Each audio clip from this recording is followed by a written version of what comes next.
और इसके बरक्स दूसरा वाक़या आपके सामने आना चाहिए, शेख अब्दुल कादिर जिलानी बगदादी रहमतुल्लाह अलैह का, जिनको आज मुसलमानों का एक बहुत बड़ा तबका पीराने पीर कहता है। पीराने पीर, बल्कि उनको दस्तगीर तक कह देता है। दस्तगीर, जानते हो दस्तगीर किसको कहते हैं? अल्लाह को गिरने से बचाने वाला दस्तगीर। अल्लाह ताला के बारे में अकीदा है इनका कि वो आ रहा था, मुझे दिखा रहा था छठा आसमान, सातवां आसमान, चौथा आसमान, अचानक अल्लाह का पैर फिसला। करीब था कि अल्लाह गिर जाए, करीब था कि अल्लाह गिर जाए। मैंने हाथ पकड़कर उनको खींच लिया। उस दिन से नाम पड़ गया अब्दुल कादिर दस्तगीर। अल्लाह फिसल गया, अल्लाह गिर गया, और अल्लाह को गिरने से बचाने वाले कौन थे? अब्दुल। जिनके अकीदे ये हों उनसे क्या तवक्को रखी जाएगी। अब्दुल कादिर जिलानी की उम्र जब 12 साल की थी तो ये काफिले वालों के साथ जा रहे थे। मां ने 40 अशरफियां इनके कुर्ते के अस्तर में सिल दी और कहा, बेटे तुम जा तो रहे हो, इनके साथ रहना, अलग मत होना, और याद रखना हालात कितने भी खराब हों, कितने भी नाजुक हालात हों, कितनी भी बुरी कंडीशन हो, कैसे भी हालात हों, लेकिन बेटे झूठ कभी मत बोलना। चाहे कितने बुरे हालात पैदा हो जाएं, तुम झूठ मत बोलना, हमेशा सच बोलना, झूठ मत बोलना। यह नसीहत करके मां ने अपने बेटे को, 12 साल के बच्चे को रुखसत कर दिया। यह काफिला रवा दवा हो गया, चलने लगा, और जब ये कहीं गुजर रहा था सहरा और जंगल से, वही डाकू छिपे हुए थे चोर, उन चोरों ने इस काफिले पर हमला कर दिया, सबका माल लूट लिया। इस बच्चे के पास से भी एक चोर गुजरा और कहने लगा, ए लड़के तेरे पास भी कुछ है? आए बच्चे तेरे पास भी कुछ है? अब्दुल कादिर जिलानी ने कहा, हाँ मेरे पास भी है। चोर आ गया करीब, क्या तेरे पास भी है? कहा क्या है? कहा 40 अशरफी। अरे कहाँ है भाई, मुझे तो नहीं दिख रही हैं, कहाँ है? कहा ये है, ये कोट कुर्ते के अस्तर में। उसको उधेड़ कर देखा तो 40 अशरफी मिलती हैं। चोर दंग रह गया, बेटा ये तो यहाँ छिपी हुई थी, हम तो यहाँ तक पहुंच भी नहीं पाते, और तुम तो इतने छोटे बच्चे हो कि तुम्हारी तलाशी भी कोई नहीं लेता। ये बताओ तुम जब ये पैसा, जब ये अशरफियां छुपी हुई थी तो तुमने बता क्यों दिया? क्या जवाब देता है वो बच्चा?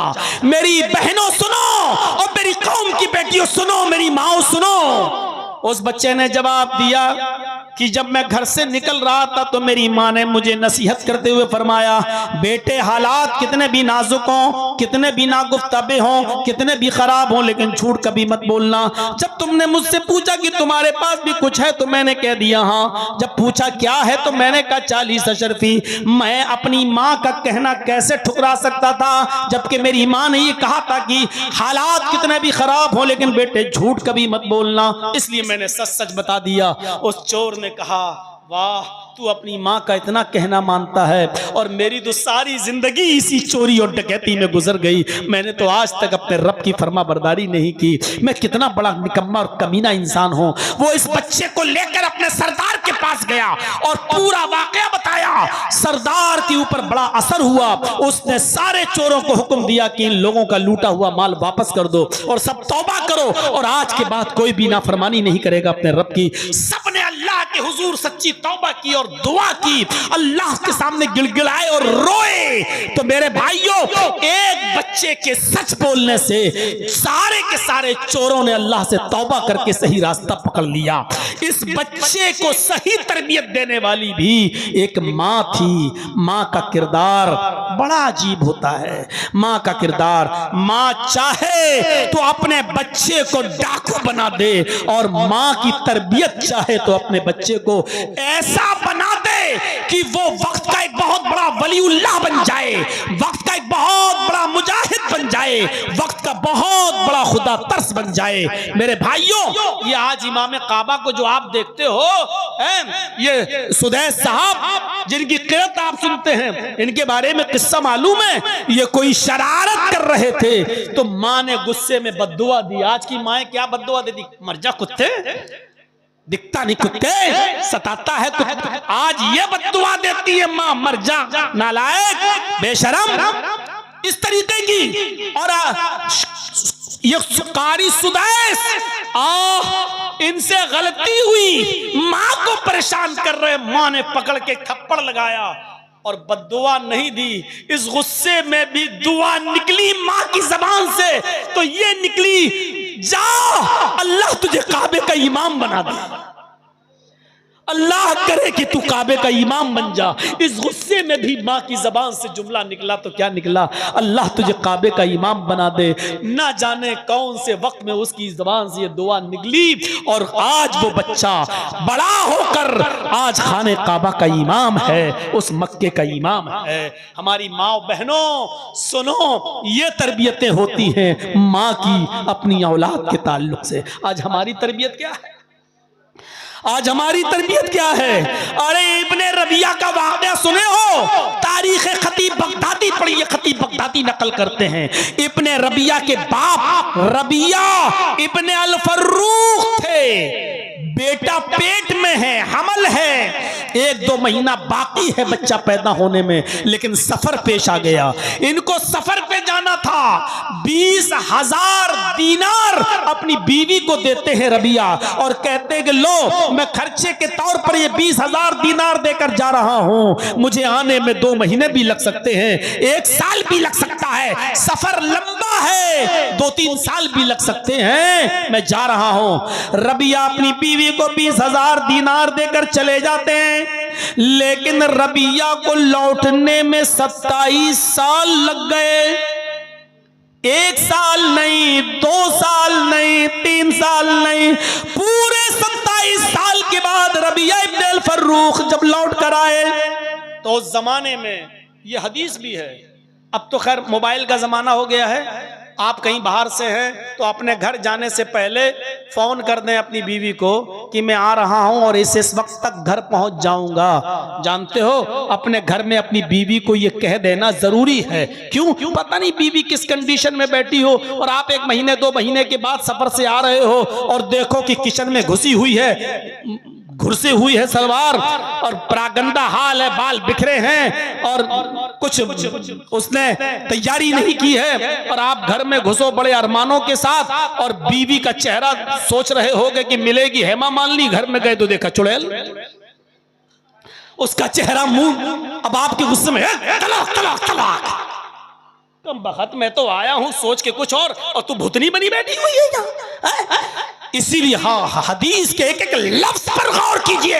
अल्लाह के नबी कहते हैं इतला कर दो, उस जमाने में कह रहे हैं कि इतला कर दो। और कोई आदमी जब बाहर से आता था तो अपने गांव की मस्जिद में रुक जाता था और मस्जिद से रुक कर किसी को भेजकर कहता था कि तुम्हारे शौहर आ चुके हैं, मस्जिद में हैं, क्या घर में आने की इजाजत है? अगर बीवी इजाजत देती तो शौहर घर में जाता और बीवी नहीं देती तो वो मस्जिद ही में रहता। इतनी देर में बीवी अपना मेकअप कर ले, बन सवर कर तैयार हो जाए ताकि मेरे शौहर की नजर मुझ पे पड़े तो वो हमको अच्छे अंदाज में देखें। अब ज्यादा मैं इसको घिस पिस के नहीं, वरना गैर मुस्लिम लोगों ने भी हमारी वो खूब बनाई, वो देखा था ना, वो खूब कटिंग चली उस पर, वो घर में रहती हो ऐसे बनकर और बाहर जाती हो। और मैंने कहा कि जो औरत अपने शौहर के लिए बन-ठन के नहीं रहती है, उस औरत को ये कहने का कोई अधिकार नहीं है कि तुम रात में 12 बजे क्यों आते, 1 बजे। कितना लोगों ने उस पर इंस्टाग्राम पे चलाया, गैर मुस्लिमों ने भी उस पर 1-1 करोड़ रुपया कमाया। मेरे भाइयों जरा गौर करो, इसको इतना उछाला इसको कि आज तमाम, अब तो ट्रेनों में जाओ तो टोपी न लगाओ तो गैर मुस्लिम भी पहचान लेते हैं मुझे, आपकी शक्ल वो लग रही है, यूट्यूब वाले मौलाना लग रहे हैं आप, वही है ना, वही है ना। अब तो ये हाल हो गया है कि अगर पैंट शर्ट पहन के भी सफर करो तब भी लोग पहचान लेते हैं। ये सूरत हाल हो गई अब उस वीडियो के बाद से। तो मेरे भाइयों, रबिया इब्न अल फर्रुख जब आए, मस्जिद में ठहर गए और घर खबर भिजवा दी कि मैं आया हूं 27 साल के बाद, बताओ मैं घर पे कब आ जाऊं। तो बीवी ने कहा कि तुम मगरिब की नमाज के बाद घर पे आना। शौहर ने असर की नमाज मस्जिद में पढ़ी, एक खूबसूरत नौजवान लड़के ने नमाज पढ़ाई और चला गया। मगरिब की नमाज के लिए वही खूबसूरत नौजवान लड़का आता है, अच्छी किरत करता है और बेहतरीन अंदाज में दर्स देता है, बेहतरीन अंदाज में दर्स देता है। उस दर्स में लोगों को रुला देता है, सबके आंखों में आंसू आ जाते हैं। रबिया इब्न अल फर्रुख मस्जिद के कोने में जाते हैं, अपने दोनों हाथों को उठाकर कहते हैं, अल्लाह काश तूने मुझे भी कोई बेटा दिया होता, काश तूने मुझे भी कोई औलाद से नवाजा होता, मैं भी अपनी औलाद को, अपने बेटे को ऐसा ही आलिम बनाता, ऐसा ही हाफिज बनाता, ऐसा ही कारी बनाता। आज उसकी जबान से कुरान के अल्फाज सुनकर मेरा दिल खुश होता। उस नौजवान की किरत और तकरीर से मुतासिर है। थोड़ी देर के बाद फिर खबर आती है, आपकी बीवी ने आपको घर में आने की इजाजत दी है, अब आप घर जा सकते हैं। जैसे ही रबिया इब्न अल फर्रुख घर की तरफ जाते हैं, दरवाजे को दस्तक देते हैं, बीवी छिपी हुई है। बेटे ने दरवाजा खोला, जो अब 26 साल का हो चुका है। जब उसने दरवाजा खोला तो सलाम किया रबिया इब्न अल फर्रुख ने, अस्सलाम वालेकुम। बेटे ने जवाब दिया, वालेकुम अस्सलाम।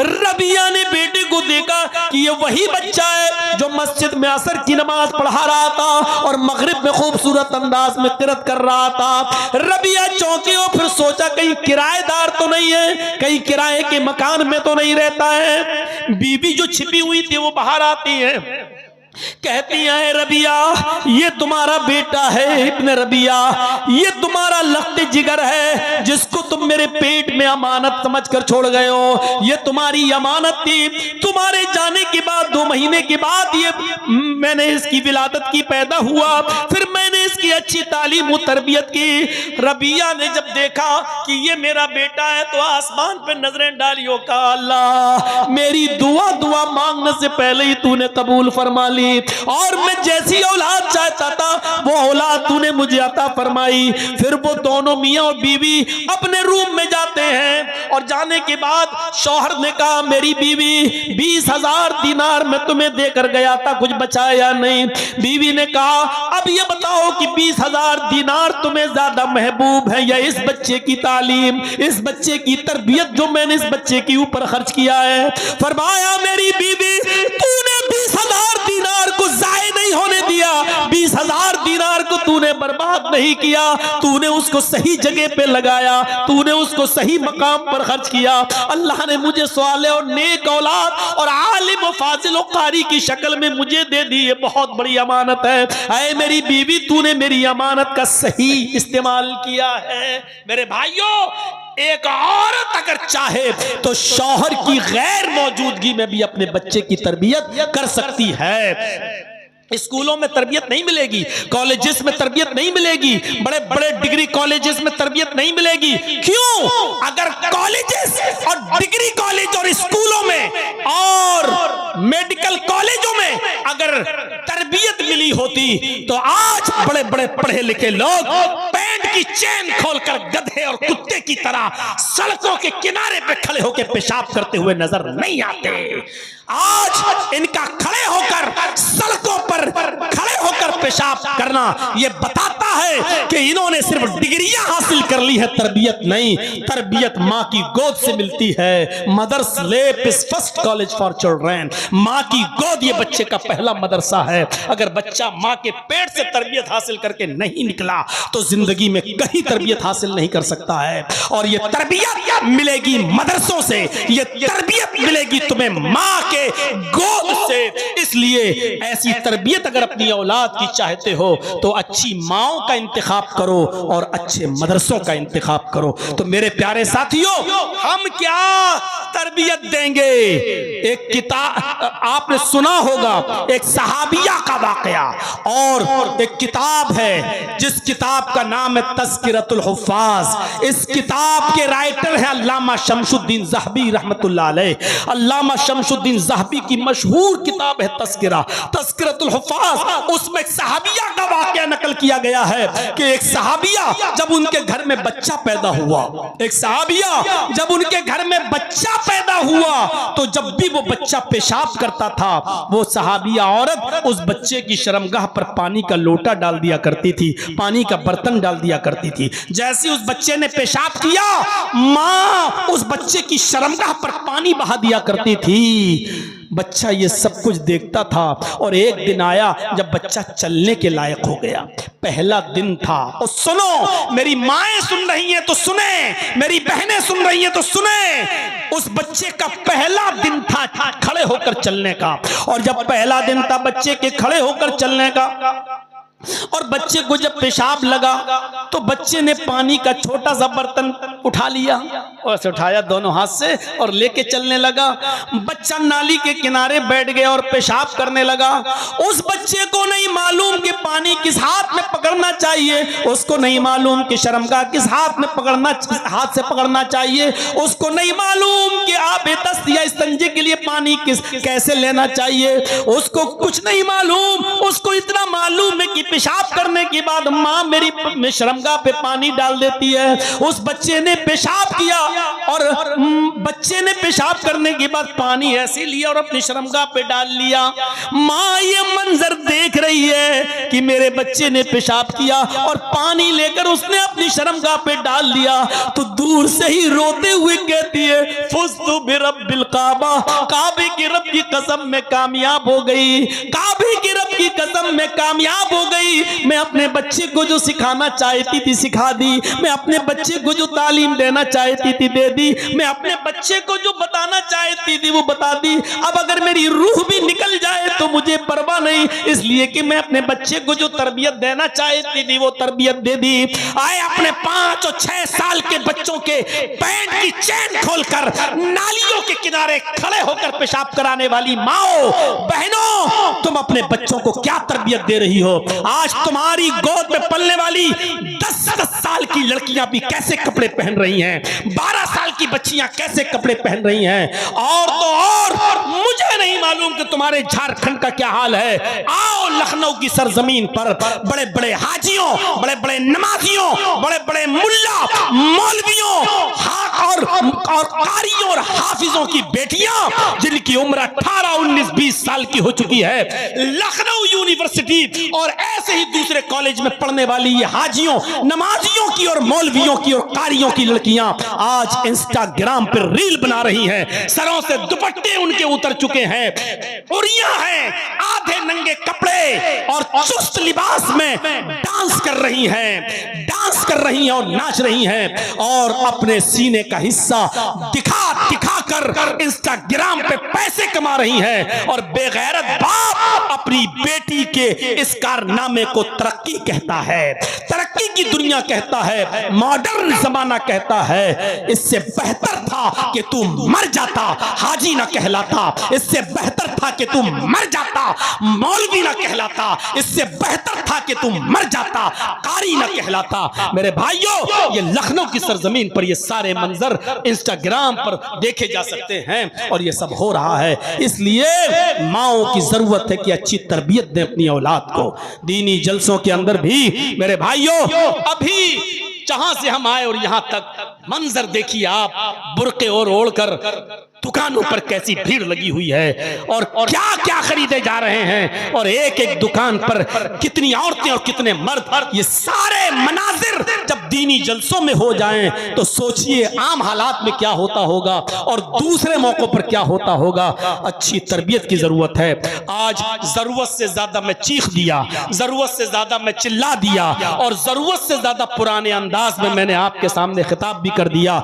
हमारे शेख मोहतरम नाजिम साहब तो फजर तक कह रहे थे, हम पीछे से कह रहे थे कि एक मुकर्रिर को और दावत दे दो, और जब 2 बजे तक जगाया तो 1 घंटा और सही। तो मेरे भाइयों, हम 3 बजे बोल देंगे तो क्या फर्क पड़ता है, लेकिन अब 2 बजे से कहिए कि आप फजर तक बोलिए तो मेरे भाइयों अब वो ना स्टेमिना बाकी रही और न वो 20 साल वाली पुरानी जिंदगी बाकी रही कि मेरी सबसे लंबी तकरीर 4.5 घंटे की जो अमीलों की सरजमीन पर मुबारकपुर पे हुई थी 4.5 घंटे की, अब वो चीज नहीं रही। और फिर वो हफ्ते और 10 दिन में एक प्रोग्राम होता था महीने में, अब तो डेली प्रोग्राम है। इसलिए हमें अपने आप को भी बचा कर रखना है। आपसे गुजारिश है कि दीनी मदरसे आपके ताउन पे चल रहे हैं और झारखंड वालों तुम खुशनसीब हो कि तुम्हें यूपी की तरह कोई गवर्नमेंट नहीं मिली है, वरना मदरसे का चंदा करना तक मुश्किल होता और मदरसों की इंक्वायरियां बैठी होती और सुप्रीम कोर्ट में आज हलफनामे दाखिल कर दिए गए होते।